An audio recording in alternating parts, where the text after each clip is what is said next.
far it be from me, though, to call anybody dumb or stupid. But Lord knows, I'm not the sharpest tool in the fucking box also. I'm not the sharpest pencil in the fucking pencil case.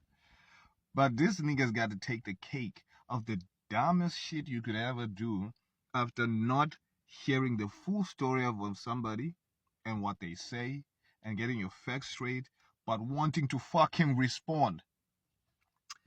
Penuel the Bagpan has been consistent in making assertions and statements online about any and every subject you could think of that people would find that that's some kind of subject that is intellectually appealing and all that shit. Now, he is the type of guy that loves intellect, that loves all that type of vibe, that loves being an intellectual, being viewed in that light, right? I don't necessarily subscribe to that thing. Although people assign that thing to me all the time, I don't think I'm the sharpest crayon in the crayon box. However, when I see stupidity, I see it for what it is. And this guy is praised for being an intellectual of note. Even in Phonic. With Phonic, one of the reasons he attended the Amagents podcast, which is a podcast that Penuel and his brother and his friends used to do, was the justification that he knows how Penuel thinks and that he loves the way Penuel thinks and that he thinks that Penuel is smart, whatever the fuck. But who cares about what Temper thinks? Anyway, he has a tendency of doing this. On his Facebook page, he would make statements about subjects that are very touchy sometimes, and he will make all sorts of assertions and make all sorts of conclusions without doing any thorough research or thinking it through, really, right? Personally, I do stuff like that, not all the time, but I'm aware of myself when I'm doing it. He doesn't seem to be aware of what he's doing that shit, right? That's one thing about him. And he did this with the story of Umamo Anele, mngadi Hammond.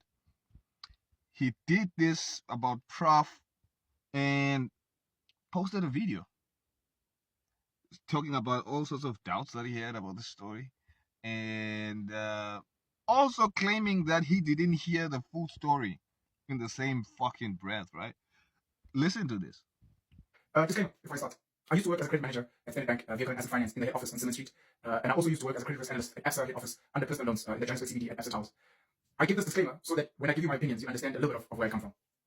First and foremost, going into the videos that Anele sent, I have to sympathize with her. I have to sympathize with her ordeal, with her trauma regarding herself, regarding her daughter, and feeling hard done by arguably the biggest bank on the African continent. Whenever you are commenting on this thing, which is something that most people will never pick it up, because it sounds like this guy is genuinely coming across as sympathetic somebody who's actually genuinely concerned, but he's not. He's not. He's trying to come across as somebody who knows better and somebody who can sift through the fucking lies, even if the story sounds so sad, right? Somebody who can see through the bullshit. I don't know if he gets something out of that. I know he gets paid by fucking YouTube or all these platforms that he posts his shit on, right? So he does this, and then he continues. He continues to talk even more. Listen to what he says. Right? So far, so fucking good, right? Everybody's like, okay, that's nothing wrong there, right? But pick that up. Pick up the fucking imposter syndrome, because if he listened to the story, he would know that those people, they asked her specifically to go to the safe where the documents were, the filing and all that stuff. Like, that thing is on the videos, which shows you that this guy just browsed through all this fucking story so that he can go ahead and fucking offer his intellectual, point of view, because he's like, what, an intellectual, I guess. Etc. It's a very heartbreaking story, and I want to give her kudos for taking the time to make that video, for telling her story. I think it's very important for South Africans to use the platforms that they have at their disposal to tell their stories. Sometimes you will not get justice from the courts. Sometimes you will not get fair play from the institutions, and many people end up giving up. But we've got cell phones now. Some people have video cameras. You can make a video. You can tell your story, and you can put it out there for the world to see on YouTube, TikTok, Facebook, Instagram, LinkedIn, whatever platform that you can find, and share your voice. The internet. Blah, blah, blah, blah, blah. Yappa, yappa, yappa, yappa, right? So he's laying out the foundation, right? to again. He went on a rant detailing again the fucking details of what happened in the story, the stool, the food poisoning, blah blah, all that shit. He's going ahead, right? He's laying the foundation about the bullshit he's about to speak because he knows he didn't listen through the whole story. And he said, I'm not going to go through what Standard Bank responded and said on their website. I'm not going to go through that's what he initially said. I'm not going to go through the whole story. He picked up these key points of the fucking story so that he can lay foundation for the bullshit he's about to say because he doubts the story. Like, I believe like 80%. I don't know how he calculates the fucking percentage, if it's 80 or what fucking not. Right? So I guess this is the 80. Fucking, I don't fucking know. As I said, I'm not the smartest guy out there, but hey, you know what? Let's fucking listen to this cunt. Story. I'd like to think I believe maybe 70 to 80% of it. This is me now. I'm not a judge. I'm not a lawyer. I'm not representing a bank. This is Penuel, a content creator, stating that I believe maybe 80% of the story, 70 to 80%, and maybe 20 to 30% I struggle to believe, just based on her own narration. Motherfucker doubles down on the percentage again. Congratulations, nigga, for your percentage. 80 fucking percent. We should call him like what? The white people call us 30 percenters, right? We should call him an 80 percenter. Motherfucker. It's like, yeah, I believe like, based on the narration, I believe like 80, maybe 70% of the story. Right? So, because when you speak numbers like that, it makes you sound smart, right? Percentages, you know, fucking percentages, you know your percentages, right? 70% is not bad, but good enough for you to fucking make your message land, right? That's what's up. That's what these niggas do, right? That's what they do. They come onto these platforms wanting to contribute their 50 cents, and they want everybody to like fucking clap hands for them. I guess I don't fucking know. I don't know what's the objective of his opinion on this. I guess because he worked for the bank, now his opinion on all this matters. Or I guess uh, if he maybe discredits her, maybe he takes, I don't know, he takes the fucking tap on the shoulder.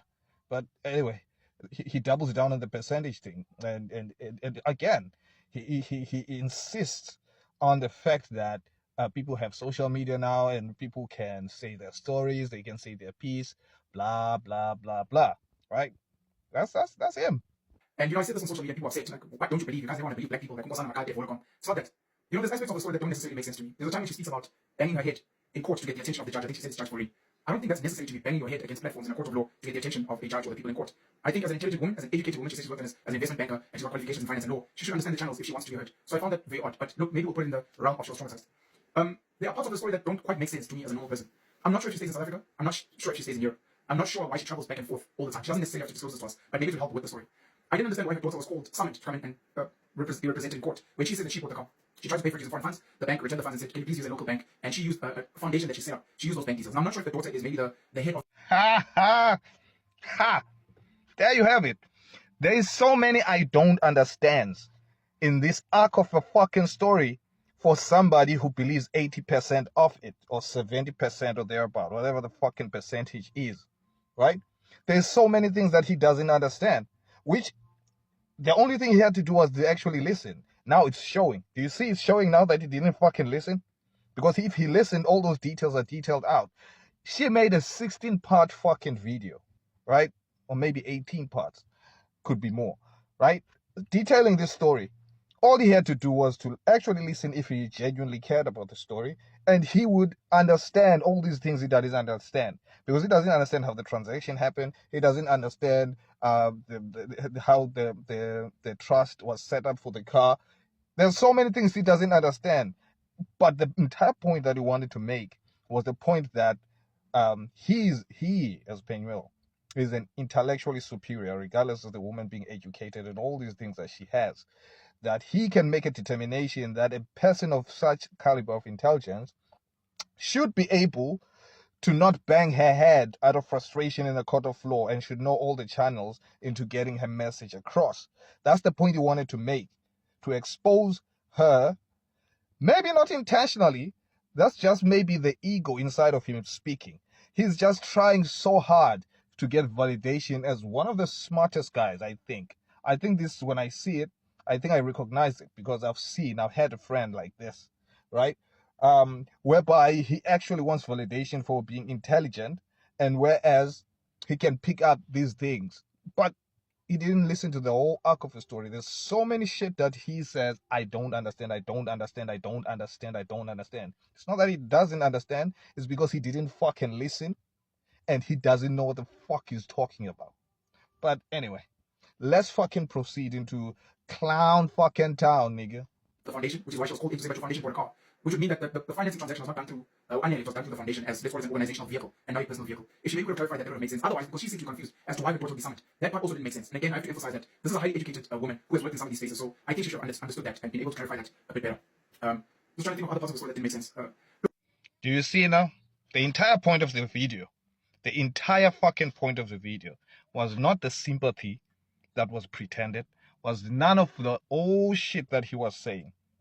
The whole point was to say I can find loopholes in this fucking story, regardless of how solid or educated this woman is, or how genuine it sounds, or how people have fallen for the story, all of them, assuming that the story is disingenuous and it's probably a lie, because that's what it's implied, by the way, in this video.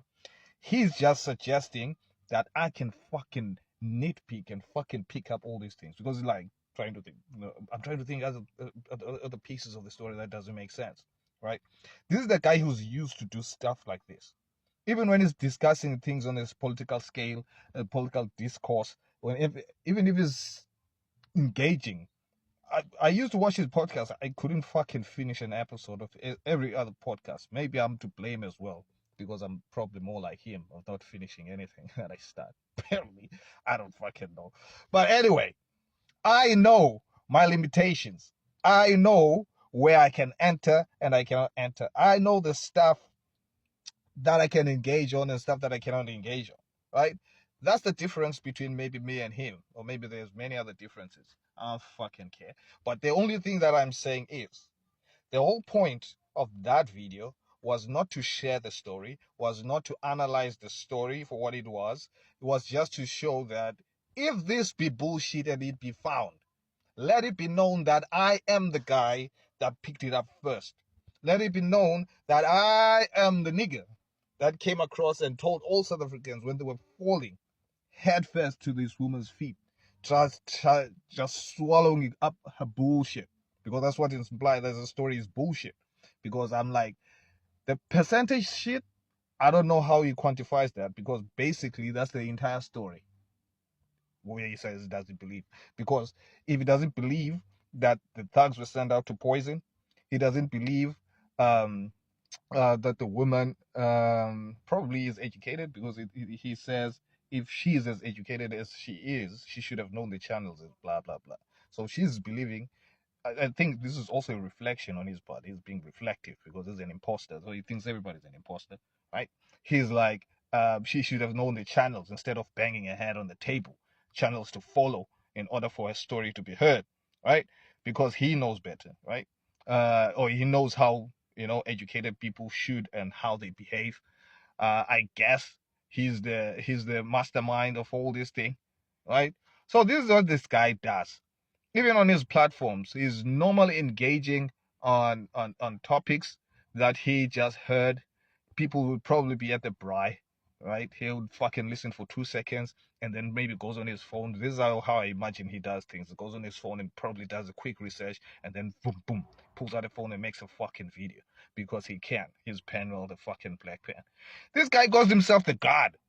That's what he does, right? Although now he's made a disclaimer that he's taking the God out of his, but he's a Penuelist.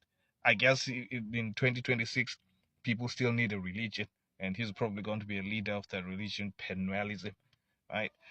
Fucking pseudo-intellectual. Well, even calling him a pseudo-intellectual is actually an insult to pseudo-intellectuals, because pseudo-intellectuals actually make some fucking sense to a certain degree, right? So anyway, I digress. That is just the rant that I wanted to have about the most stupidest things that I've heard online this fucking week. And that, ladies and gentlemen, that one takes the fucking cake.